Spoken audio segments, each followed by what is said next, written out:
short, we try to promote all kind of business-related content, programs, and activities, networking among JCIs in Europe, and also we had activities with JCIs in other areas. For example, JCIs from Hong Kong and China held a session for us just before the summer. But that may be in short, and I'm happy to be part of this discussion today. Perfect. Thanks a lot. Thanks a lot, Miika. Thanks a lot for joining us from Finland. Moving on, I would just like everyone on the panel, starting from Cobh, to introduce themselves, tell a bit more about themselves to our audience, because I give a very short introduction. Just what do you do, and what a day in your life looks like, and what does your company do in general? Thanks, Anuj. I'm Colm Horgan. I'm actually based about 300 metres up the road here, which is quite convenient. But so I didn't even know JCI was on here this weekend. But I'm one of the founders of Aspira. So we're an IT consulting company. We've about 200 people. We've got our HQ in Cork, we've an office in Dublin, we've a team in Amsterdam and The Hague, and we've just set up a team because of remote working and so on now in Lisbon. So I've been involved. I'm a technologist at heart. Everything I've done has always been about tech. I also have a separate startup, a cloud startup that I'm trying to keep going at the same time. And I've been involved with, I've been on the board for the last 8 years of Enterprise Ireland, which is the state body that supports and nurtures startups and enterprise in Ireland. So yeah, very happy with the invite. Thanks very much, Anuj. Great to talk and Pleasure. Share this. It's a very interesting topic for us. It's really topical, and it is every day our decisions about remote working and about the new kind of way of work is it's the key challenge for us in the next 3 months. Yeah, thanks a lot, Colm. Annalisa. My name is Annalisa. I was born in Malta, and today I work a bit all over the place. I wear many hats during the day, but mostly I'm a full-time freelancer in the creative industry. I've been doing it for the past 15 years. And it's been interesting the last few months, trying to understand where my work is, if there is an industry anymore. And yeah, trying to understand where the audience is, where the people have gone, where the artists are. So trying to literally re-establish sometimes everything from day one. That's my full-time employment. I like it. Yes. It's tiring because sometimes the days are very long. I get to work with many different people at the same time. So there's also a lot of human interaction to manage and human interaction to enjoy. Yeah. But yeah, I think most of my day would probably look like, from a logistics perspective to an artistic direction perspective, trying to make things work, always thinking of audience at the heart of your project. Okay. Thanks a lot, Annalisa. And finally, Harry. Yeah, so introducing myself. Okay, so I don't know. I always kind of struggle to kind of narrow down exactly what I do or who I am. I have a delusional level of self-confidence, which usually allows me to talk about myself endlessly, and usually gets me into good situations. But I'm 23. I usually start by saying my age, which I don't think a lot of people do after a certain amount of time, but I'm going to continue to do it while I'm in my early 20s. I'm currently a master's student in political communications in DCU. I finished my undergrad recently in UCC, so it was the last 3 years in Cork, studying digital humanities and information technology. After 3 years, I'm not quite sure what I did study, but I got the degree nonetheless. I suppose over the last 6 or 7 years, I've done a range of different things and worked on a range of different projects and initiatives. And the most notable, I think, was the Digital Youth Council, which was the first of its kind in the world. We started here in Ireland, and we brought together young people involved in science, technology, engineering, and maths, and basically tried to influence and change policy here. So a lot to do with data protection, GDPR, right through then to online safety and how those businesses, the big tech firms, deal with making sure that you're safe online. And with the pleasure of working with all the big firms here in Ireland, with the Irish government and with the European Commission on that. And that initiative was replicated in the Netherlands and also in the UK by the Virgin Media Group. So it was quite successful and worked out very well. I was very lucky then to be awarded the JCI TOYP award in 2017 in Amsterdam. That was not only a great award to get, that was also a great trip. I got to go to Amsterdam for the first time with my dad, which was very interesting to say the least. But it was a great award, and I must admit, Ciara was with me on that trip, and I remember the whole week thinking, God, what have I done with my life? Which is mad to think, because I was quite an active teenager, but the amount of great and amazing things people are doing all around the world was really insight into that. But now, at the moment, I do a lot of strategic marketing and business development consultancy. So I work with businesses who are trying to get into the digital space now with COVID and trying to move their businesses online. And then, as was mentioned, I do a lot of journalistic work as well. So I'm a frequent contributor to the journal.ie, to the Irish Independent, and then also on Newstalk. So I can be very regularly heard or seen giving out about things. I tend to be quite vocal on Twitter especially, which gets me in trouble a lot, most notably with my mother. But nonetheless, keeps me busy. But yeah, no, I'm delighted to be involved in this conversation. I think it's particularly relevant and particularly important now more than ever. Okay. Thanks a lot. Thanks, Harry. So just moving straight into it, we all know like COVID-19 brought the whole world to a standstill, lockdown in our homes, and we were uncertain when this is going to end. First wave, second wave, and so many variants. So now that the lockdown is easing up across the world, future is obviously different. The world is different, right? So my first question to Colm, just wanted to ask, like, so what difference did you see being in the IT consulting industry? What difference did you see in the market before the pandemic, during the pandemic, and now that we're just coming out of the pandemic? Yeah, so we moved in March. I was actually in Amsterdam and St. Patrick's weekend and just came back, and I haven't left. I haven't actually been in Dublin. I would have been in Dublin twice a week, and I haven't even been in Dublin since then. Yeah. Not mind traveling abroad and so on, which would have been common. And there was nervous times for about 6 weeks, but in our industry, and I have huge sympathy for the industries that weren't like this. In our industry, it's just been crazy. It's been the busiest we've ever been. The future looks incredibly positive for IT and tech and so on. I just think it's an incredible time. And again, sympathies to everyone who didn't have that. We immediately moved to working from home. I suppose the big thing for us then was that 3 months in, we had the decision to make because our leases in all 3 locations, Dublin, Amsterdam and Cork, were due for renewal. So we suddenly reassessed what the new world was going to look like, and we immediately said we're in the wrong place. We need to be in city centre and really good locations that people want to come visit sometimes, rather than just a place to work that you get through the traffic every day. We jumped onto Teams and Zoom like everybody else, and I would say it's been about 20% more effective than people coming in the office. It's just been incredible. We can talk later. There's challenges with that. You have to watch that people are actually taking their breaks and so on. That's very difficult. But like finally, what we moved into, the building in Cork now, which is one of the Irish Building of the Year. It's a beautiful building right beside the train station.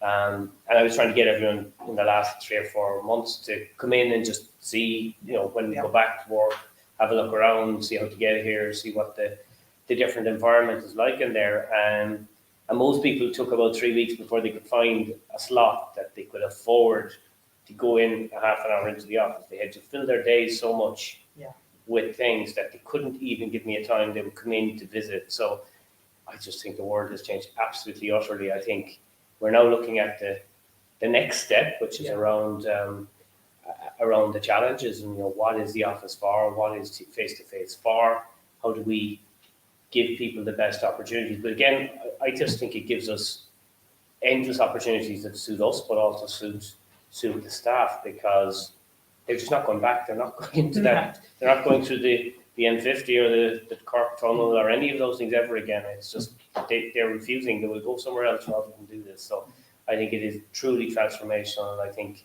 technology is going to be a massive enabler. So it's just a very exciting time for us. And again, I'm very sympathetic for everyone who's had challenges in the creative side or in retail or so on.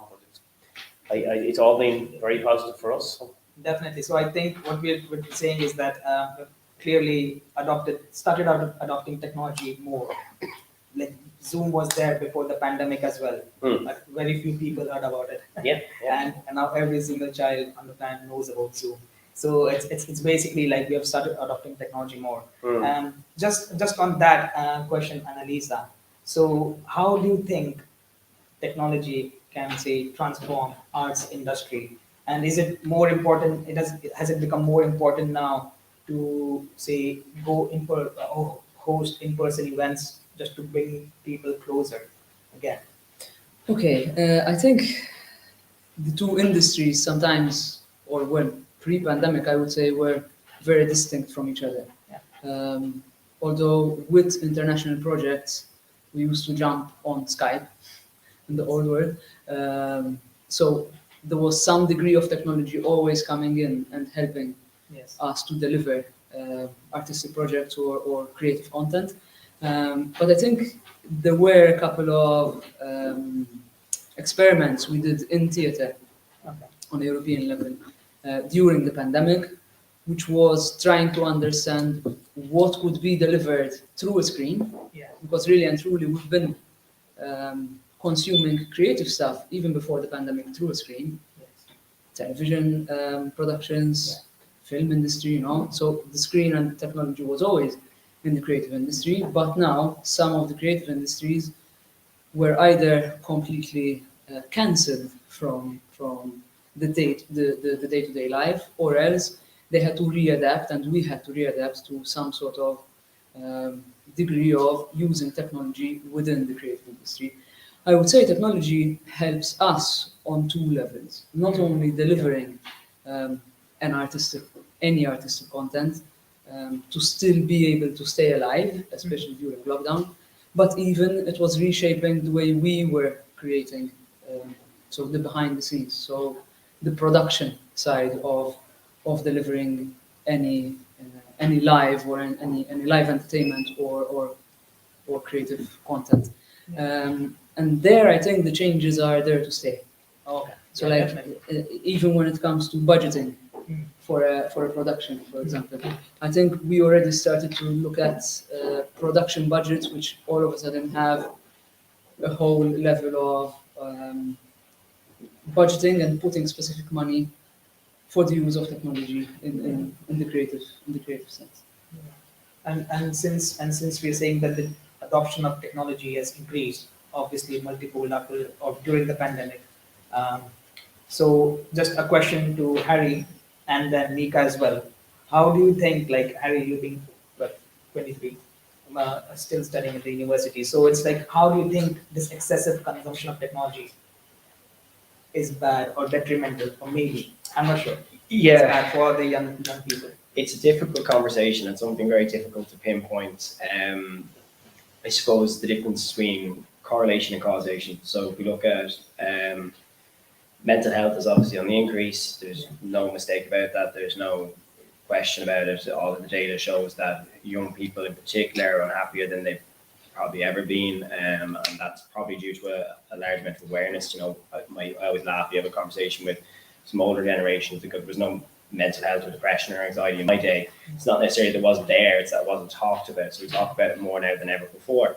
But if you look at all the studies and the reports, the data is still quite clear, is that while there is a correlation between overuse of technology and depression and anxiety and unhappiness, there's no necessarily think of causation. So what tends to happen is that the unhappiness or anxiety or depression comes first, and then the overusage of technology comes. And that's not what a lot of people want to hear. It's not really what I want to hear a lot of the time, but it's just the data and what the science supports at the moment. So we have to look at then, how do we better prepare a generation for dealing with the overuse of technology and dealing with their mental health? And it all comes back to education.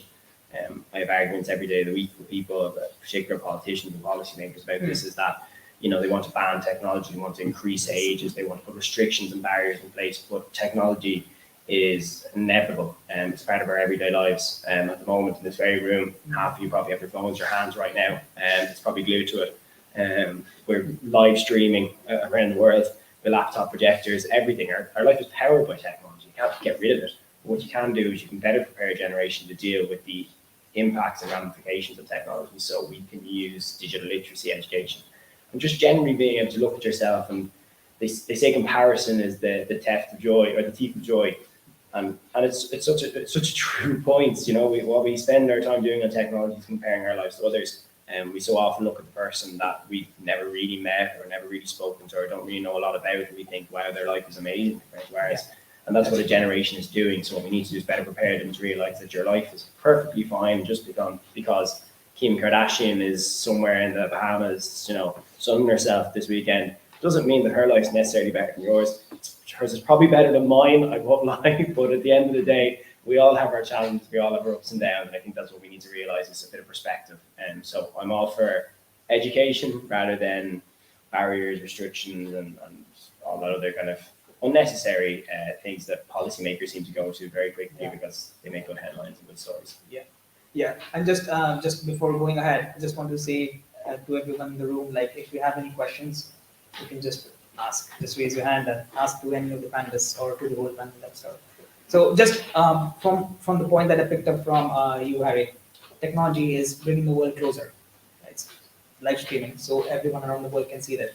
Just based on that, Miika, what do you think? Like, I'm going to bring this back to JCI now. So, how do you think it's good for connecting people across the world? I mean, we know it's easier now to connect more than ever before. So, how easy it is for brands to reach out globally, or organizations, especially like NGOs, to reach out to more people? That's a very wide question. First of all, I'm also a university student. I'm 40, so still studying my second master's.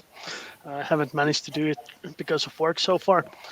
But coming to the question, I think the technology is helping. But one of the aspects which we might have forgotten in the start was that, at least on my work in the daytime, I noticed that there was a lot of more meetings, a lot of more Zoom, Teams, or whatever. And people started to fill in the schedule like full hours. In the past, we had like meetings of 45 minutes. Now it's 1 hour, and then you have to start the next meeting. And this kind of behavior is a bit leaving out the trust building aspect, which is what happens normally in meetings and discussions. Is that you have the official meeting of 45 minutes or half an hour, then you spend a bit of time before that, and a bit of time after that. And that's probably the harder part today with the digital platforms, how you build trust, especially with people who you don't know before. In JCI, I would say the connecting is pretty easy because JCIs have some kind of inbuilt trust within the organization. So if you're a member, okay, you're already active citizen, and you're probably trusted by the people in your own country because you're holding certain position in the organization. So I would say that trust is inbuilt, but in work life, I can see that it's not so easy always to communicate. And I'm also working with international business development. So in that aspect, the cultural barriers sometimes come up. We read messages which are not there, or we interpret based on our opinion. I've had a small conflict with my French colleagues because in Finland, if we don't have anything to say, we don't say anything. But in France, they expect us to have a discussion, to get the feelings, get different perspectives on topics, and we send like one sentence emails, which is like, okay, fixed. And these kind of aspects are making communication a bit more difficult because everybody reads the messages based on their own background. And I would say digital makes it easier to connect. It's easier to find people. It's easier to set up meetings for. I work in ISO standardization as well. I spent last week a couple of mornings with people from US and Japan in the same call.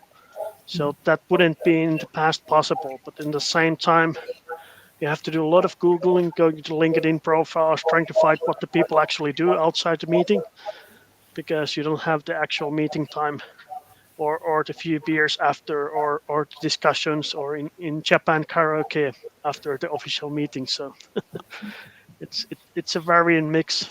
Connecting is easier, but trust building is definitely one of the difficult aspects today.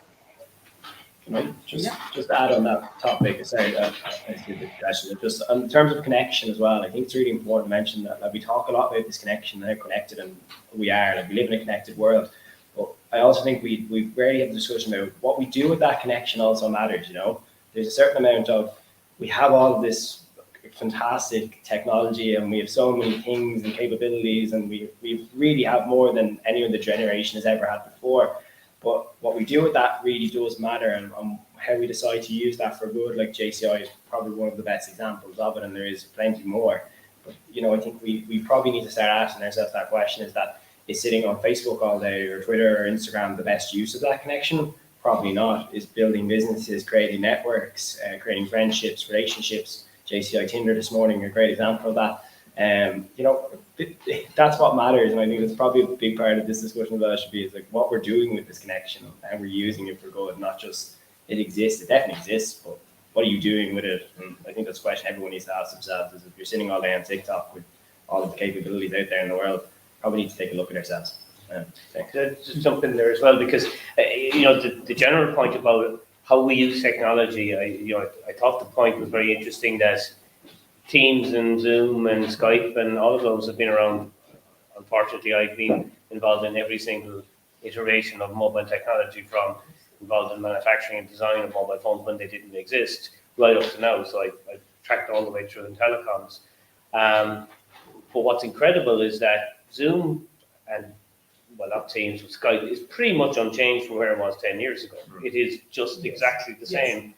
But we found completely, we had rejected it previously, but we found a way of using it completely differently that fits in with our lives. Now, I think what's the more challenging question is, all of the way we worked was set out based on decades and centuries of practice of coming into the office and going in at 9 o'clock and so on, and as you say, filling up your diaries. But we have to relearn all that now, because so that we've been going through that exact process with our staff, because we did a survey with all of our staff, said, okay, well, what's your perfect work week look like post-pandemic? Now, the reality is everybody has said, look, I come in whenever you think I'm needed, but if it's left to me, I won't come in at all, right? It's fine. But they said, well, I want something. I want that connection sometime. And then one person was saying, oh, I definitely want to be in 3 days a week because I want to meet with Bob and Jim and Mary, right? But then I spoke to Bob and Jim and Mary, and they weren't going to be in. So there's nobody there to meet you. I'm sorry for the bad news, but so you have to force that issue when you're running a company, and say, okay, look, of course, being Cork in Ireland, the day we picked is Thursday, because Thursday becomes Thursday night, and then it's just a proper social thing. So and it's funny, I've heard from a lot of companies around the world in events like this I did online, where everyone seems to say, okay, look, the main team will come in on a Thursday, and then you'll pick for your own personal team, you might another half day, because everyone knows they want face-to-face for something, but we just haven't figured out what that's for yet, and how the informal 10-minute conversations before a meeting get replicated. So and it does seem that face-to-face is the way that's going to have to happen. But interestingly, when we started off at the start, I kind of realized that one of the managers that works for me, I hadn't actually had a conversation except for a 10-person meeting with him for 3 weeks. And normally I would have just kind of picked up, or I would normally have just met him on the corridor and talked about music or talked about rugby or something. So I just picked up the call and I said, hi Damien, how's things? And he said, yeah, what do you want? And I said, just how's things? Actually, this was what we would do if we were in the office. So why do I need an excuse or a scheduled meeting to do it? So that's a big relearning. We're all going to have to figure out ways of making that work, because it could be 2 years and you could have real problems with morale and mental health and everything else if we don't proactively go after it. So I think there's a big challenge for people in psychology and academia generally to work out and study this thing properly, because we could look at this in 2 or 3 years' time saying, well, the basic business stuff is working, but things are falling apart. So, it's challenging. I think it's this is why it's probably more important than ever before to schedule or program the social life of people working together. Where I think before it was either maybe imposed, or like you have to go for Christmas drinks or stuff like that. But now I think it became the opposite. It's probably more important to schedule the times that people are together rather than schedule the meetings only. But I think it's also a question of a continuous unlearning, because I think as we move through phases of this new life, I think what worked pre-pandemic doesn't work now, and what worked at the beginning of the pandemic probably doesn't work now as well.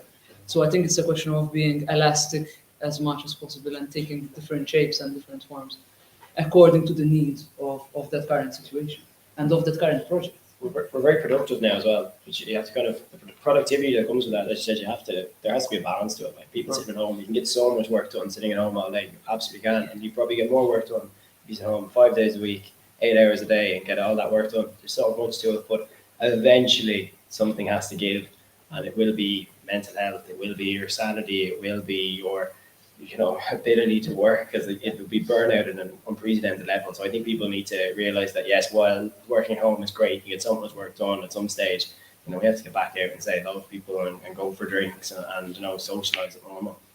But I struggle with it now. Like, I know I get more work when I'm working at home, but I know that leaving gives me other things as well. So. And I think it's very interesting because I suppose we're starting to see. I mean, I rang the HR manager at 12 o'clock, and she was obviously doing something in the background. And I said, I said, it's okay. And she said, no, talk away. I'm cooking dinner for the kids for later on. Because so people have taken back that time and said, they're refusing. They're going for the run in the morning. They're doing whatever. So people are not stupid either. They're not getting bounced into, I think initially they did, and they couldn't believe they were getting so much of their work done and all of the guilty things they wanted to do. But now they said, no, I'm going for a walk. I'm going to take the dog for a walk in the morning or in the middle of lunch, and I'm going to take an hour and a half. And I think as employers, we have to be really careful to emphasize that is a good use of their time. That really, because we just can't pocket the productivity and then just neglect everything else. It's something crazy to do. I think there was a question. Yeah, so Renee. We all talk about productivity and technology, but you're talking about it in a sense of COVID-19 and this period. But what happens when the whole country comes out of COVID-19? Will this time and productivity will be overtaken with like the whole country opening up? Like, have you allowed for that allowance, I suppose? It's a good question because. But I don't think we're going back. Maybe that's the first point, right? Yeah. So in our industry, I think that's, and it could be wrong, but I don't think we're ever going back to office work. Quite honestly, I think the office will be a destination where you want to come to do interesting things and that you can't do online. And it needs to be a really. I mean, I'm emphasizing this because we spent a fortune just getting, furnishing out a really cool office. But I really do think it needs to be a place that people feel good and so on. So I think there's a possibility that there will be a dip, and there's a possibility there'll be a reaction as well, that people will say something about it that's causing problems, and therefore I'm going to rebel. But honestly, I just think the big reason for the productivity shift is when I rang my HR manager to get her view on how things would work, and she completely ignored my question. She said, I don't care what's happening, Colin, but if you ask me to go back to the office, I'm leaving. So like, she wasn't thinking philosophically about the organization. She just said, no, it's not happening. Because she said, I spent an hour and a half in that tunnel every day. That is just completely useless to anyone. It's environmentally disastrous. It's just a horrible place to be. People, putting their kids in schools that suit their commute rather than where the best place. It's just, we were doing horrible things. So for me, I think most of that productivity is there, whether it's taken back by employees or it stays with us or some mix. I really do think it's still there. But We have a question from Senator Charles. Again, given today's use of technology, our workday does not seem to being dependent on day or night. It's quite the opposite. And are we thinking about 24-hour service or 24-hour teams? And does that mean that having an office in Amsterdam is not far enough to be able to provide that 24 hours? You should have an office in Singapore or in Ulaanbaatar instead of in Amsterdam to provide the service that people require from them. There's a great time to announce that, John. Well, actually, we actually just did open a small team over in Malaysia, so we'll get there. But I think on the core question, though, there's a lot of controversy around the never switching off, and I know Harry, you probably have a strong opinion on this. And there's definitely something there. There's definitely an issue.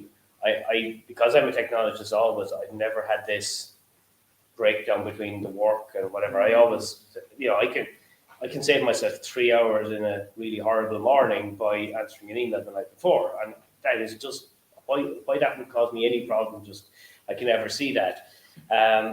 So I do think there's going to be a lot of that bleed, and I think we have to carefully manage that from a digital rights kind of point of view, and the right to disconnect and so on. But our concern isn't to serve customers around the clock, and I think that's a different challenge. It's not for us, but I think it's going to be, I think the always on piece can be very positive as well. Yeah, I think it has advantages as well. Sorry, and I think sometimes we kind of underestimate the fact that, like, I like to work at night sometimes, but I don't tend to wake up some mornings then till a bit later, and I go for a run, and then I have my breakfast, and then I open up my laptop at like maybe 10 or half 10, because I don't actually have anything I need to do first thing in the morning, because I was sitting on the couch on my phone answering an email or two, and like it might seem unhealthy and it might seem like it's a poor balance, and probably is. Look, I don't have a way of analysing that. I'm not qualified to do that. So if anyone is in the room, feel free to tell me. But I just think that sometimes that is a balance in a way. It's using that time where you're sitting down. You might just see an email, as you said. It saves you getting up in the morning and having to deal with it then. Deal with it there. Why put off to tomorrow what you can do right now? And then instead it allows for that time to go and have a bit of time off. But I think it is important. As I said, I used to go for a run with my phone in my pocket. I'd find I was stopping 5 or 6 times because I was getting a call as I was running, which was great because my time felt really good to get the stopwatch. But it was getting annoying, so I now run with I run with the internet and the phone on do not disturb, so it doesn't interrupt me. So times like that are great, and I think sometimes we just need to do that, is unplug ourselves purposefully and do it for that set amount of time. But when it comes to returning to the new normal as well, or the old normal, I don't think that'll ever happen. I think we live in too much of a fast-paced world now where we're always moving forward. And while we didn't hope for a global pandemic, it might now just have moved us forward into a different space in a different time that we need to just become used to and get acquainted with and work our lives around that. And if employers aren't going to do that, there's going to be plenty of those conversations where it's like, I'll go find somebody who will let me do that. Because there's plenty of people who will now, and I speak to people every day of the week who have the same conversations, and I can't get staff, I can't get people, I can't get somebody to do X, Y, and Z, A, B, and C, and I go, well, unfortunately, we now live in a world where employees have so many options and so many choices, and like getting away with paying people pennies to come in and travel through tunnels and M50 and everything else, people just aren't going to do it. They're going to go find someone who will give them a different option. And a lot of the big companies now have joined alliances to work remotely and join different programs to allow their employees to work that hybrid model. So the world has changed. If employers don't change with it, they'll find very quickly that they'll fall behind. And I think we just have to get used to that. It mightn't sound fair and it mightn't sound right and it might be uncomfortable, but it will happen, and people just need to kind of get on with it. So there are 2 questions. Can I just jump in before the questions? I think for the creative industry, it has always been a non-9-to-5 job. So for us, we would be working while you guys are having your weekends. Like you come to the theater at the weekends, you go watch a concert in the weekends. So for us, when it comes to this change, nothing really changed much. The issue is mostly, to go back to your question, Renee, in some cases in the creative industry, we want to go back because there are things which we can't do remotely. especially when it comes to theatre, when it comes to certain kind of productions, it's important to find a way to work together safely. So I think part of the old world in certain industries will always be the same, especially in the creative industry. But I think when it comes to the efficiency that technology brings in, that is a completely new thing. I think those organizations, creative organizations, and producers who refuse to jump onto that will just remove themselves from the spectrum of work. Competition. Yeah. One question. So I think Larry, And my question was answered. your question is answered. Okay, so Renee. Yeah. So my question comes back to the flexible hours. A lot of the time with the technology and access to it, it's like Annalisa said, it's not 9 to 5. It's more about productivity and how much work you get done by the end of the day, not when you do it. So as an employer, as a company, how would you then quantify like a wage? Are you going to keep it so that the person is getting paid to do their work from 9 to 5, yet maybe they might start at 10, the productivity is still the same, or are you going to do it by the productivity and not by the hours that they're supposed to be working? Because you cannot, as an employer, especially if they're working from home, you can't sit there and be like, you have to sit at your laptop from 9 to 5. Well, I suppose the first thing is that nobody has brought up the point in industry that, and I must say we did dip our toe into thinking about this, was, should you or can you, or is there a way and a right to monitor how many hours people are working? And of course that thought crossed everyone, and immediately they said, okay, after GDPR and everything else, is completely immoral to do it, right? Yeah. So, and as people have got into remote working, it's just been such a silly question, because I suppose more than anything else, we've realised that we've always worked like this, which is we value a role based on what's delivered. We have value on what they do at the end of the day. We may not have, we have contracts that say 37.5-hour weeks, and we have, clock-in times in some companies and so on. But the reality is, and it took a pandemic for us to really grasp this, that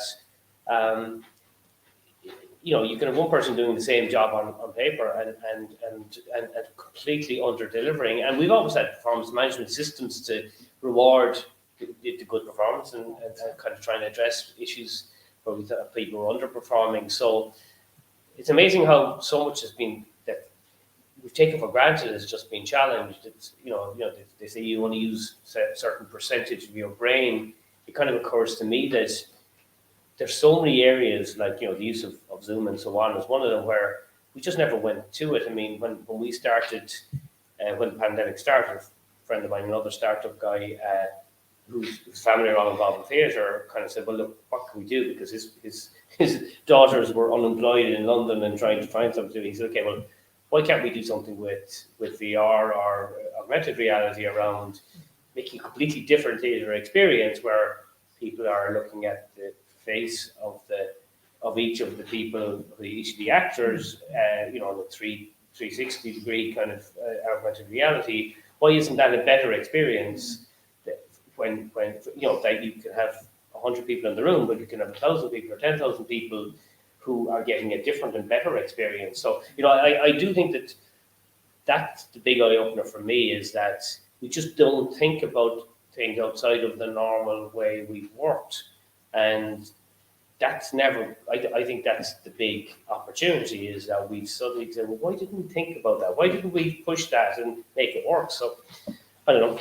Yeah, but the debate then becomes, what is theatre and what is everything else, which is not physical. So I think the barriers or the defining something is also not there anymore. Like the use of technology in the creative industry is a big plus, but then you need to redefine what is theatre, because if you remove the stage, if you remove like the backstage stuff, it becomes like any other maybe digital product that you're consuming on TV Like a or on movie your or phone. TV show. Yeah, you know, so Yeah. it's like it's a blurred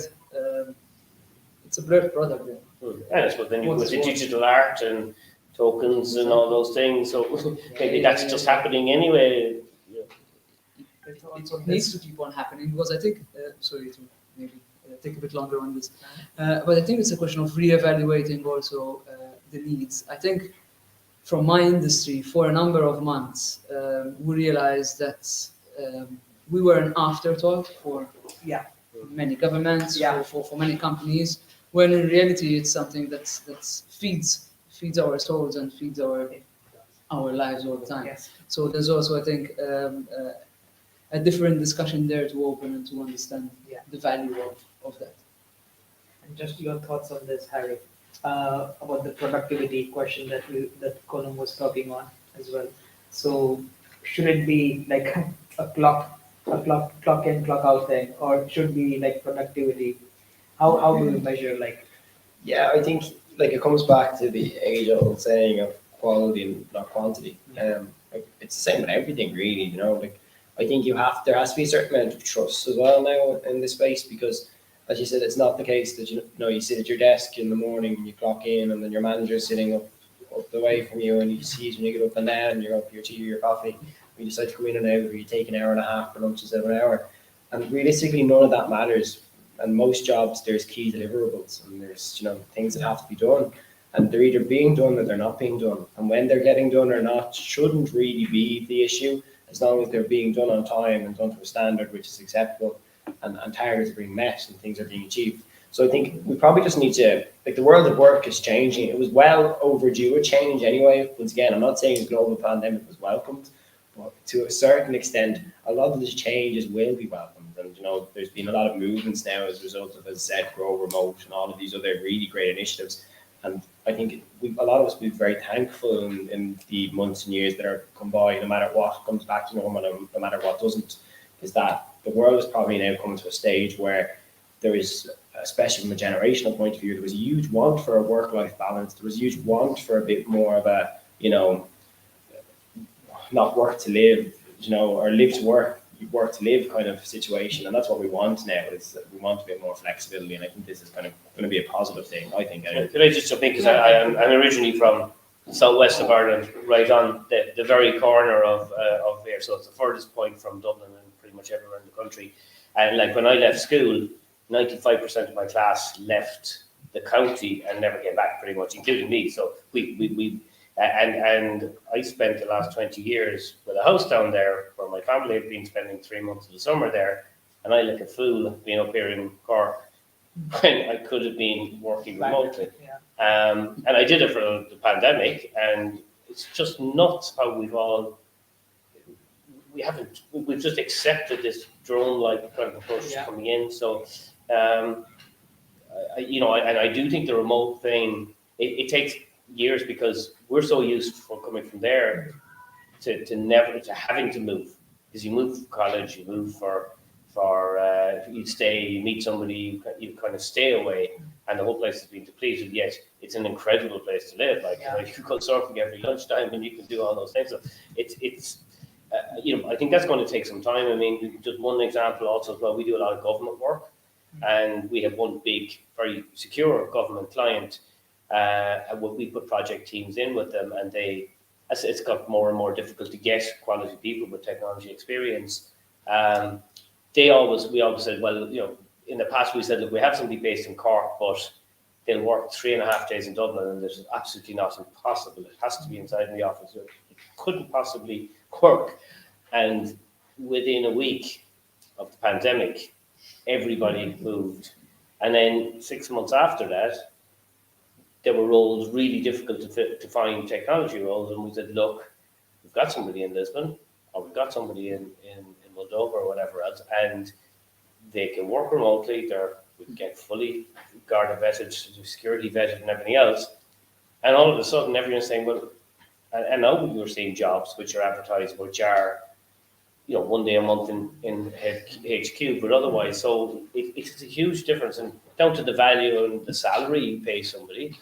And that's for that reason we sent our recruitment head to Lisbon, just to set something up, because people will find ways of solving these problems by doing it remotely, and they do it at a lower cost, so they will win the work. So, to me, location is just going to be so unimportant in the future. Funny how people change when they have to change. Yes. Yeah.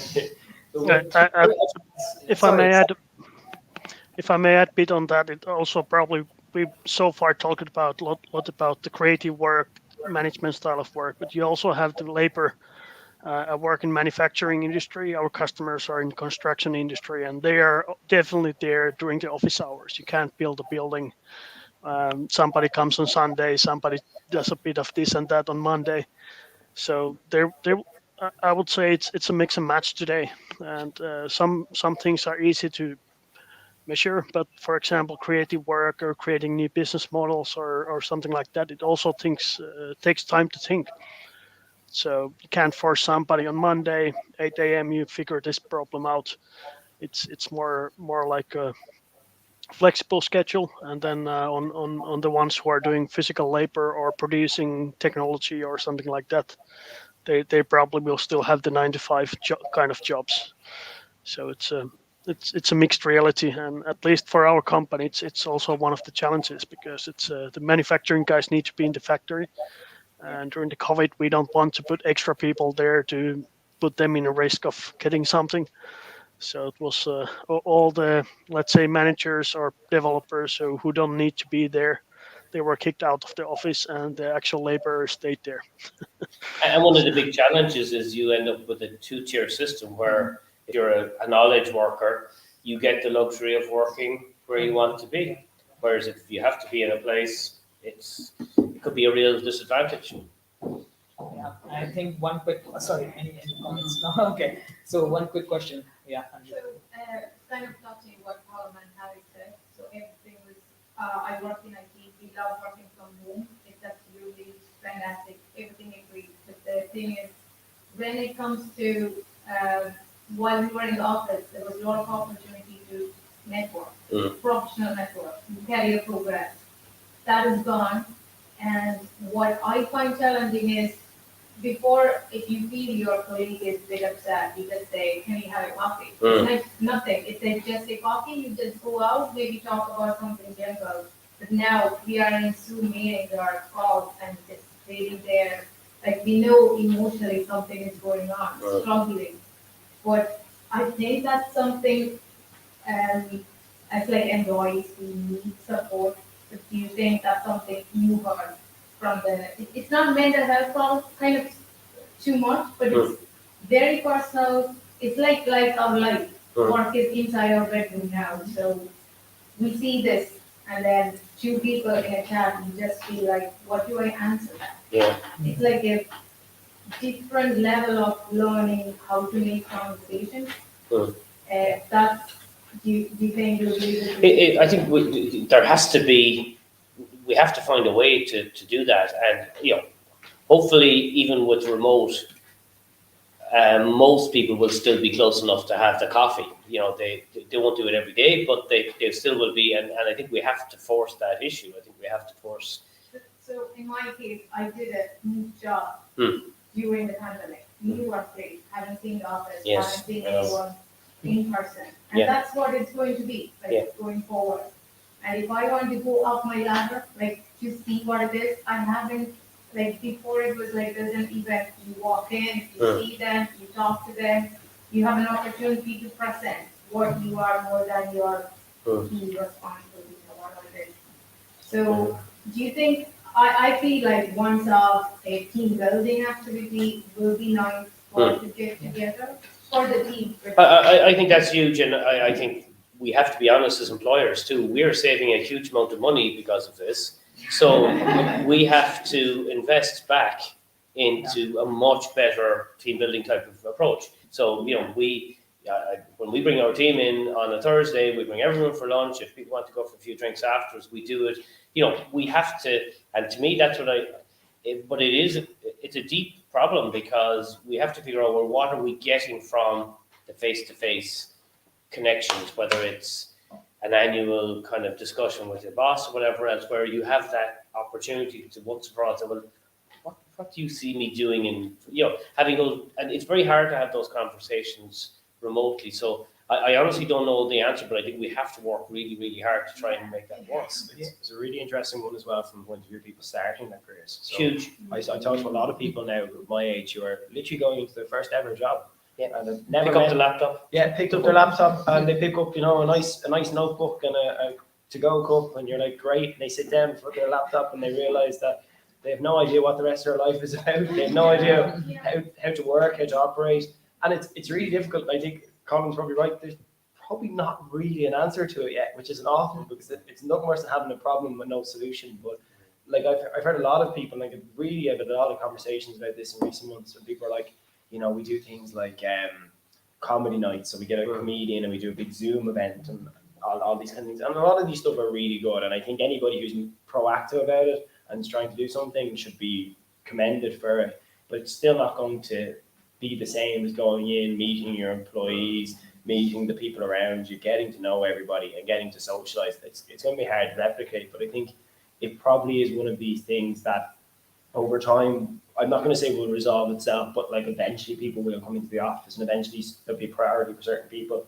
And there also is a certain amount of being proactive as an individual as well, I think, and to an extent that you mentioned about the point of, you go into your bedroom in the morning, you turn on the laptop and you do your bit of work. I think we also need to start creating habits for ourselves where we're working a certain way to make sure that we're working in one space, that we, disconnect in another space, that we get out for exercise, get up and walk around, do stuff like that, which are very simple things. But in terms of replicating the workplace, there's probably no way to do Not it. just replicating work, it's kind of like we need to think. It cannot wait. That's what I find it to be. Because it's a team member in my own case. There's no personal issue, but that some people, like people living alone, they have it developed. Like if you're inside a room for long, and it's kind of developing habits. Plus the other co-workers being educated. We have lots of discussion about inclusion, diversity, and all those. We are educated. We are better at it.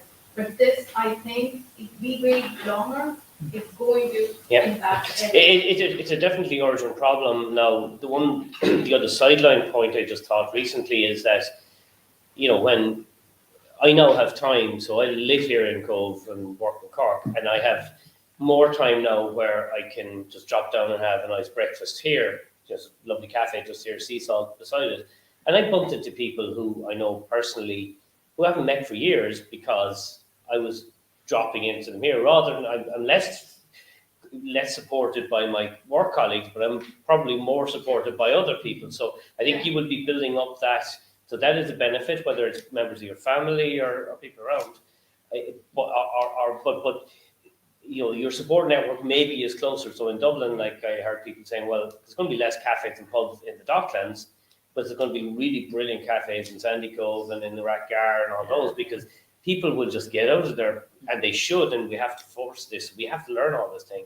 They will be getting out of their bedrooms and going for a social lunch rather than just keeping working through it. So So two questions there. One from there, Renee. But before that, just a comment on this from Annalisa. So it's what we're talking about is the lost connection between people, especially as Harry said, like people who are getting the first job. Laptop delivered to your house, and you're working. So rebuilding that lost connection, how do you rebuild that? Well, I think probably this is where, and I know I might sound like using the buzzwords, but this is where art comes in. Exactly. I think this is where creativity comes in. And not only just performance or receiving something, but it's also creating something together. We've seen examples of workers being delivered, I don't know, a build your own cocktail kit, for example. Something as easy or as simple or as stupid as that, but it ignites a bit of a let's stay away from work and just switch on to being connected on a human level and on a normal conversation level. I think it's a question of really probably scheduling specifically, not only budgeting but also scheduling specific time for this to happen. Yes, and I think the more time passes, the more this will become important to also deliver a better result To just when you're working. proactive rather than reactive, I think, is what the situation here is that people need to be proactively trying to find solutions rather than reacting to the fact that somebody is completely burned out, doesn't know what they're doing, is stressed, and is wanting to leave their job or isn't doing their job properly. That's what we need to avoid, is that we shouldn't be trying to patch up a problem. We should be trying to avoid the problem to start with, and that's the cocktail kits, it's the tickets to shows, it's all these bits and pieces that can really do more to bring us together. And I do think that, you know, we talk about specific things, but generally speaking, we certainly realise what experiences we value and what they were. So, you know, you might have gone in for a cup of coffee and wandered into the Rembrandt exhibition in the Crawford in Cork but you weren't really understanding what you were doing or what you were getting the value out of it. But I think we all know now what is the value of going to a small pub with a bit of music, or, you know, a theatre or something like that. You can intricately understand it wasn't just the music, or it was the drink before, it was the journey going. So I think, you know, we understand so much better whether it's what's that face-to-face meeting about, what is the experience of a bit of art that I think we're questioning so much, like, so, and I think that comes down where I've seen it is people questioning what in the name of God they were doing for the first 2 hours of their day every day, wasting this time, and they see the value in being with family or being with friends or going for a cup of coffee. So I think you can't let a good disaster go kind of without a benefit. And I really think I hope somebody who thinks about this deeply is coming up with trying to help people understand and evaluate the benefit of their of these experiences. And you know, the one big thing you mentioned the point. What we said is the real importance of getting together in the office now is anything new. So new starts, new projects, new office, so everything that's new. You really have to force that issue. Just, you know, we've all done the team building exercise, the forming, storming, and so on. And like, it's that forming piece. Yeah. It is critical that we get face to face with that. And I think there's no, whatever pandemics come around, we cannot allow a whole group of graduate classes to come in and just deliver their laptops down. That's just, there has to be a way. We have to prioritize certain things, and we have to give the opportunity for people to get together for those new things. I think Laird has a question. Laird has been waiting for very long now. No, that's okay. Raise a question. You might want to shelve my question, depending on what the name would be, because it may slightly change the discussion. Yeah. I was wanting to know, is there any way or any new ways or anything more an organisation like JCI could do to support either employees or employers through kind of what is going to become this new normal? Appreciate you've been talking specifically about employees and employers, but anything we could be doing, or other organisations like us, new or more. I think we are the link. We are the perfect link between what's happening and what's missing. I think we can be the space where socializing can happen in a safe environment as well, where the internationality of things, where maybe it's missing in the office, but it's here in JCI. I see us having this specific potential, and organizations like us, to actually fill in those blanks that maybe the workplace is leaving, or that the workplace can't give you anymore, or can't support you with right here, right now. So I think that is where we come in. But probably we've been not using it much, because we've also been lost as an organization trying to understand how to work these past months. Just my thoughts on it, because, you know, I'm familiar with my sons are involved in European Youth Parliament and other organisations like that, and you guys are so lucky that you have this international experience, and maybe you don't realise so much how so many other people don't. So you're a perfect testing ground for, I'm sure you've been doing Skype and Zoom and so on for years before this. And I think maybe if there is something that you could think about, I think you've got contacts with so many people as well. We did surveys around what people want, and the amount of data we got and the amount of real good information about how people were experiencing these changes. I certainly think you've got the opportunity. You're an international organization, a young organization, obviously. So I think, if you could study that or collaborate, because we tried, our company tried to collaborate on a commercial basis with academia around understanding how people are working. Is there some way we can measure when people are stressed through the technology? Can we actually see their behaviours change? Unfortunately, we ran into GDPR issues because you can't track people because you think we're going to do something good. But I do think that you've got a great experience, and we've done some surveys, and they're really useful. You spot things that we're not talking about yet, right? About how people are struggling, or how people have found good ways of working, or how. So I think it's a great opportunity to do that, because in a commercial environment, it's too focused. I think people. Some of you are working, some of you are students, and so on. So I think there are good things you can do. If I can add a small comment on that, one of the big benefits of what I've seen in JCI, I've worked in over 20 countries so far in work life, but in JCI, because you have this kind of inbuilt trust in the organization, I've used that also professionally. I went to South Korea a couple of years ago. I didn't know anything about the business culture. I had like 1 week notice, you're going to Seoul next week, okay. And what I did, I reached the local JCIs, asked them, can we have a meeting and can we discuss, have a dinner, have a few beers, and have a discussion together.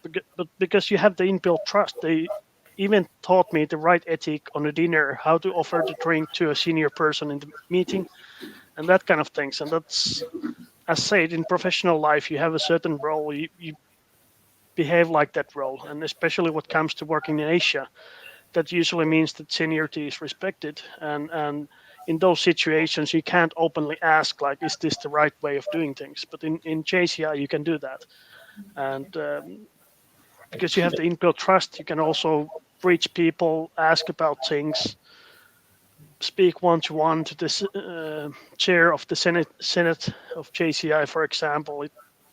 There's nothing blocking that, just reach out to the people. But in professional life, it would be probably strange if you call a CEO of another company to ask how's life or what do you do. So it wouldn't be like that. But in JCI, you can do that more openly. Harry has a comment as well on this. Yeah, and as a non-member of JCI, I think it's an interesting opportunity in the sense of what we just spoke about there about professional development and growth. I think it's really interesting that, as you mentioned, realistically, the data shows that most people now will work between 20 to 30 jobs in their working life. They won't spend very long anywhere and move from position to position. So technically, growth within the organization is unlikely. It's more that you hop from different organization to different organization. So what JCI offers is that unique opportunity of networking, development, and growth, because you get to meet people from different organizations, from different businesses, from different walks of lives, from different paths, and then to connect and grow yourself there. So I think what it might be is an interesting opportunity to remove that networking and growth and connections that existed within organizations and move it out now to groups like JCI, where you come to events like this, you come to meetups, and you get to know people and discover opportunities through there and build and grow professionally through JCI rather than necessarily through your organization, especially if you find yourself living in Cobh, but actually working for an organization over in the UK where you're not going to be able to go over all the time. You're not going to be able to do that. Find that network here, find that network wherever that might be. So I think it might JCI fits nicely into that remote working world, I think.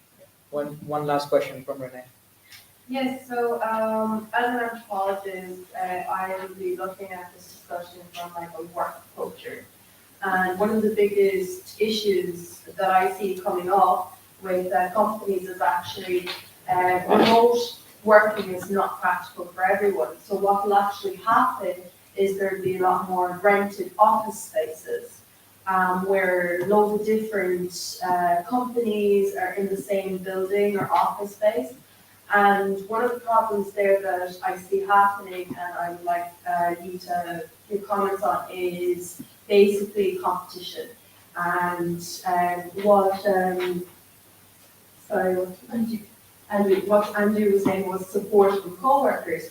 So if someone's not feeling supported by their co-workers, they're going to look for other people to support them in these office spaces, which it promotes this endangerment of confidentiality between companies and competition.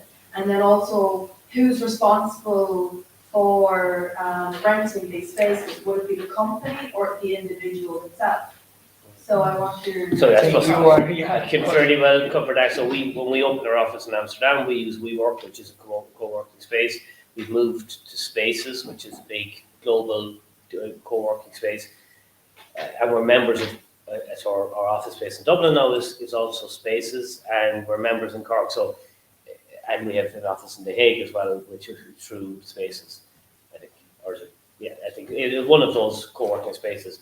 So, yes, you could get cautious about losing loyalty, but like I did some work in Silicon Valley, and they have built that engine of power on the basis of the accidental bumping into a technologist or creative or somebody in a cafe, and that you benefit way more than you lose. So I think it's a huge positive, and that's one of the big things I like about these spaces is, they all typically they have free beer on tap. I know it mightn't work very well in Ireland, but in the open areas, and I think they're hugely positive. So I think we've actually gone through that change, and it's brilliant. I think the broader question it brings up though is where the support network, back to your question, and will you end up, and I think people have to actively think about this differently. I don't have that support network in a physical space from my company, but maybe I have it in other interesting places, and maybe that won't be as easy as we think, but maybe it is. Maybe it's not so bad. And I would also add to that network point is that the networks are hugely beneficial. Even people change employments, they change jobs. I've been 20 years in my business now, and I end up seeing my former customers, former colleagues as current customers, or changing a role to something else. So the networking aspect is a huge benefit. So I would say it's a lot bigger value having people networking, even with people outside their own company, rather than locking them down in a home office where they can't meet anybody. So networks are always needed in business. Any comments, Annalisa? I think these spaces usually promote new conversations or conversations which Yes. otherwise you wouldn't have. Yes. And I think it promotes a lot of creativity, or thinking about the same problem in different ways, or how would you tackle the problem I have. So I think I see it only from a positive perspective. I understand competition, I understand secrecy maybe of some things, but I think it goes beyond that. It goes beyond promoting. It goes towards promoting conversations that maybe otherwise you wouldn't have, and for me that's only positive. I mean, I never thought about it, but it shows the interaction of ideas. But I think a lot of the areas where we haven't been creative and innovative in the past are because we're stuck in our four walls or whatever else. And actually, maybe the Silicon Valley is a great example where you don't know, but the guy in the next office has the same challenge, and it's not competitive information. And you're saying, oh, there's a way of solving that. Oh, wow, that's really good. So I think it's a great example of the alternative way to the old way of working, which was that you could only do what was possible within the four walls, and there's just right the other side of the wall is your solution. So. And then two of them leaving their own company, starting up a new startup. Yes, exactly. Yeah. Okay, Harry. Yeah, no, comments on this? I think it's an interesting conversation. Like, space as a service is massive at the moment. Like, WeWork is probably one of the biggest examples of that. And like, I know there's a lot of conversation about WeWork and it being a bit of a bubble, a bigger conversation, different panel. But I do think the pros do outweigh the cons in a lot of cases. I think a lot of the time as well, some organizations fall victim to this echo chamber idea. You're constantly talking about your own ideas and your own space, and you know, realistically, from a confidentiality point of view, ideas are just ideas until you actually act on them anyway. So realistically, most of the time, what you think is top secret and going to be very private and confidential, most of the time isn't. There's ways of avoiding that, and I don't think we see that as being a big issue or concern in the long term. But I think generally, the benefits are there, and I've seen it. I worked in the Republic of Work out of Cork City there for the last few years when I was in UCC, and it's a great space. And to be honest, I think they're far better designed than a lot of modern offices where I said you feel like you're in a certain culture and a certain environment that doesn't necessarily suit a lot of people as well. You know, the traditional office space is very difficult for some people to get used to and adapt to, whereas these co-working spaces tend to inspire a lot of creativity. They make it feel a little more relaxed. There is that opportunity to meet new people, share ideas, communicate in different ways. So I think, to be honest, it's probably the future, and I think that's more likely the future in terms of working from home and going to co-working spaces than it is going back into a traditional office where you work with 100 other people who are in the same business as you. It's just not going to happen as much, I think, anyway. But look, wouldn't put money on it. There's a lot of questions. Okay, but we also have examples like, say, for example, WeWork. Yeah. So completely opposite. I mean, like it's the same business model, Republic of Work, but then yeah, I think WeWork is not. I think more localized ones are actually really interesting. And pleasure working in Schembri in the Ludgate Hub when it opened originally, and that was fascinating. I spent a couple of months down there when it opened, and I spoke to a lot of the businesses and the locals there. And I actually think there's a lot of power in co-working spaces like that than there is in the big models where it's remote and they facilitate big organizations. There's a lot to be said with working in co-working spaces with smaller organizations and smaller businesses because they tend to be hubs for innovation and for collaboration. So I think it's interesting. Like Cork's actually a great example. There's a lot of really good co-working spaces in Cork. A lot of really like not homegrown, but like homegrown to an extent spaces where people get a lot of work done, and it allows for that barriers because Schembri was the perfect example of businesses that were never able to get online, were never able to do anything. I spoke to a business in Schembri that had been through 3 generations, and the next generation was now bringing their jewelry business online. It's incredible. It's amazing to think that that's happening. So, you know, there's a lot of the time we look at technology and we always look at the bads and the negatives and the problems with Mark Zuckerberg and all of this crack in Silicon Valley. But most of the time, there's a lot of positive stuff being done. And goes back to that connection. I do think the hybrid way of working, though, has probably just finally made that whole working spaces model work. Because for companies like ours, again, if there was 80 people in an office, it doesn't really logically fit in there. But if you say, well, okay, there's 80 people, there would probably be only 20 people at any one time, which is what we've done. And we, you know, the place we're in has built their own homegrown flexi, they call it, a type of approach like WeWork. But we specifically said, look, we get a core office, so you will have an office, but our scale out and everything else, the spaces across the road is going to be into flexi, so that you get the benefit of having your privacy and your own special space that's done for you. But you also have the collaborative approach that you can just drop in and talk to people in the common areas and everything as well. So yeah, I think lots of questions. Wrap up. Pam, second chance. I'm going to crack up a window, right? Third chance. Jesus. Yes. Pass out. Yes, please. One thing that does seem to happen is when you depend on technology, all of a sudden people behind their screens, Miika, I'm not thinking about you, do a lot of multitasking. So you might think that they're watching or listening, but they might be doing 10 different things on 10 different screens and responding to messages they get at the same time. If we go into this new world, because it seems that we don't multitask when we're face to face, but we do when we're on screen. Should we use artificial intelligence to have a little test after each Zoom session? Should Zoom sessions only last 20 minutes instead of an hour and a half? And should we have little tests to make sure everyone's... I like where this is going, but like it's not more. I don't think so. There's a lot of conversation about this in the years gone by. Like if you look at a lot of the big business leaders, if anyone's ever read like meetings in regards to what happens in Silicon Valley, and the big leaders talk about how most of them refuse to have sit-down meetings now. So you know, any conversation that should be had in a meeting and have while standing, because when everyone sits down, they start to stop and they don't listen. And then some people ban laptops in what was the traditional meetings and phones, because you know you only need 20 minutes, or some people only allowed you to book. In an organization before where you actually could not book a time slot with somebody for more than 30 minutes, because realistically any conversation needs to last 30 minutes shouldn't have really been happening in that way or in that sign.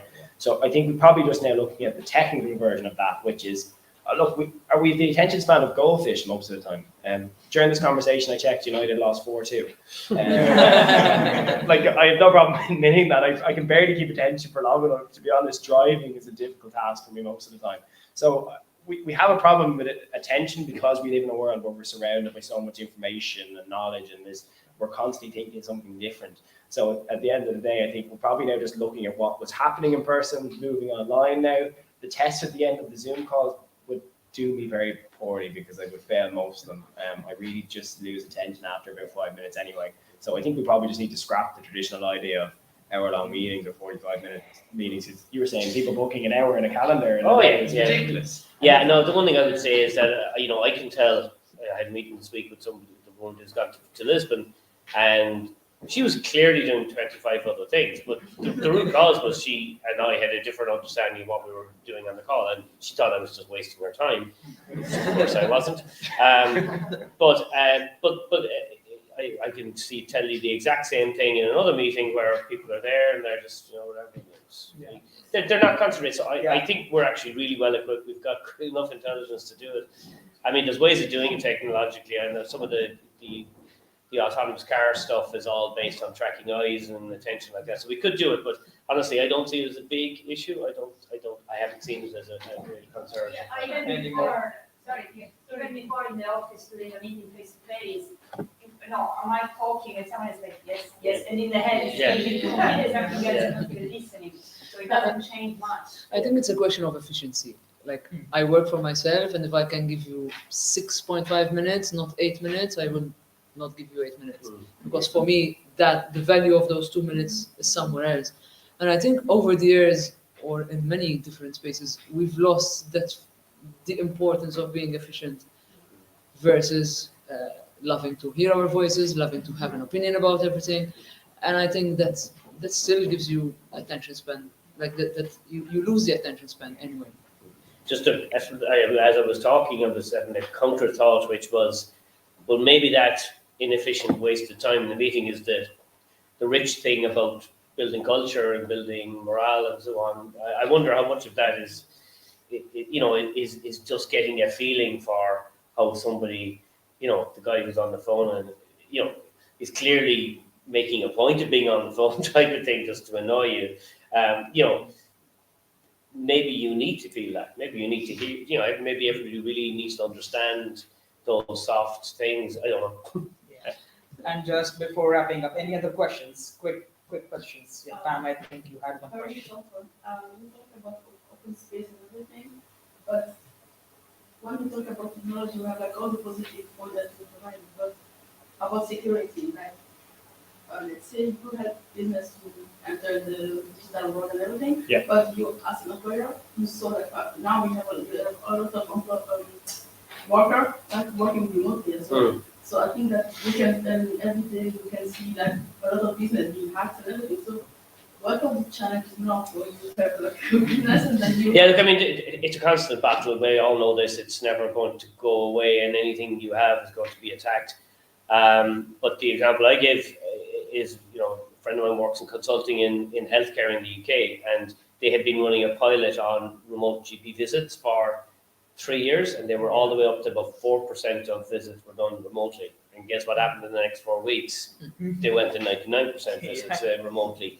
So, like that is just a breathtaking concept that you can do these things. I mean, I spend my life in IT project risk sessions where people can tell you 1,000 reasons not to do something, and what we have found now is that every one of those organizations is saying, you've been holding me back for 10 years for no reason. Like we did the most difficult, sensitive thing, which is a personal GP visit, and we made it work.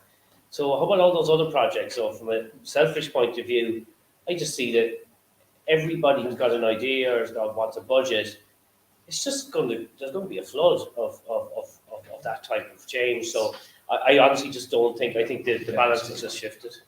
And just one quick. Like when you look at GDPR, for example, it's been a big hot topic in conversation for God knows how long now, and it's everybody brings it up in nearly every conversation, and most of the time, most people don't even know what it is, myself included, really. My uneducated mind had the pleasure, I was sitting on the government's data protection forum for 2 or 3 years, and I was sitting in conversations where we talked about all these organizations, and there has been a few big data breaches in years gone by, and they're being dealt with accordingly. I think our biggest problem now is that, unfortunately, when you look at the Helen Dixon, who's the GDPR Data protection commissioner. commissioner here, her resources are inadequate compared to the people that she's supposed to be trying to keep in line.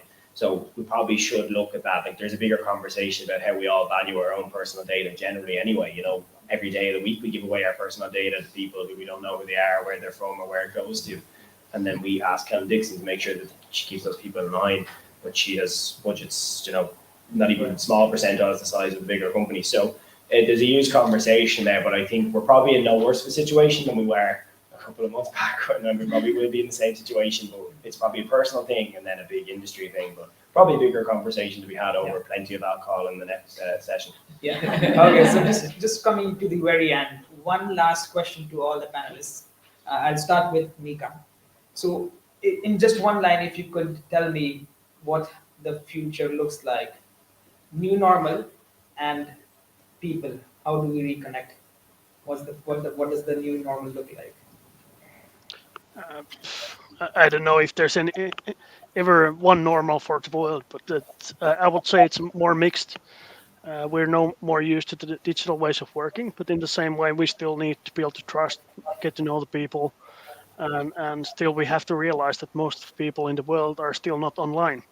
So, and we are going out of COVID in Finland or Europe, but that's actually a starting pandemic for some regions. And we have activities, for example, in the Latin America, and for them, they're complete lockdown. They can't travel. They can't do a lot of things. So it's a mixed future. I can't say what's the new normal. It's a mixed normal, and we all have to adapt in different ways of working. But I think the good thing about the pandemic maybe is that it made us realize a lot of the old ways of doing things, like having to have physical meetings for some things are not necessary, and then for some things we still need physical meetings. Yeah. So it's Thanks a lot, Miika. Cool. Yeah, so it's interesting you bring up the developing world. I mean, I've done some charity work in Kenya, and the interesting thing about that is that they had the best payment system 15 years before we did through kind of MPay. Yeah. And while there's huge development issues and problems and so on, there's really no reason why my software development team shouldn't be in Greater County in Kenya rather than here or Lisbon or anywhere else. So, and in ways they are more equipped for mobile working and for kind of communicating over mobile. They've just skipped 5 or 6 generations of crap technology that we had, and they've just gone straight to this level. So maybe it is a very kind of positive future for the developing world as well, because it's going to take time, and there's the old-fashioned governmental and restrictions and kind of regulation barriers around that. But I think it's a hugely. I think the new normal is going to be much more distributed. And what I would really hope is that people who think about this can really think about understanding what we value from the old way of working and get the best of both. Because let's not just plow ahead and just adopt some other new normal that we haven't thought about. So this is a huge existential change for us. So I really think we have to think about it. Thanks a lot. Thanks. Annalisa. I think the new normal will be hybrid for a long time, or forever probably. I think it will be more creative. I think it will be borderless, but I think it's imperative to have space for real life conversations. So the real connection starts now rather than pre-pandemic. Thanks a lot.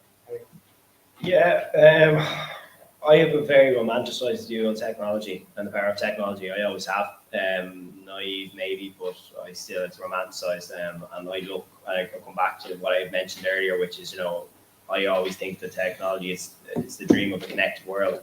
And I think that's what we now live in. I still think we all have to look at ourselves and ask ourselves the question now is, with all this technology and all this power that we have at our fingertips and knowledge that we have at our fingertips, what are we going to do with that in the new normal? We have Zoom, we have all these other amazing pieces of technology and so many opportunities, and the world is now probably primed and ready to use that. But I think we all have to look at ourselves and ask, what are we going to do with that, and what good are we going to do with that? So I'm probably less answering the question, more asking everyone else a question or giving food for thought. But I think it's probably an important one. As I said, it's a little bit romanticized and it's probably a little bit out there and a little less practical. But I just think we all need to look at ourselves and say, with the €1,000 smartphones that we all have in our pockets, what are we going to do with them? And TikTok, while it might be enjoyable and a great way of killing a few hours, probably isn't the best thing to be doing, but there's plenty of other things we can be doing and positive changes we can be making for ourselves and people around the world. So yeah, that's my food for thought. Perfect. Thanks a lot. Thanks, Harry. I think if we don't have any other questions, if we do, you can contact Cobh, Annalisa, Harry, and Miika virtually or in the next session. So thanks a lot, everyone, for joining us in the room, across the world. And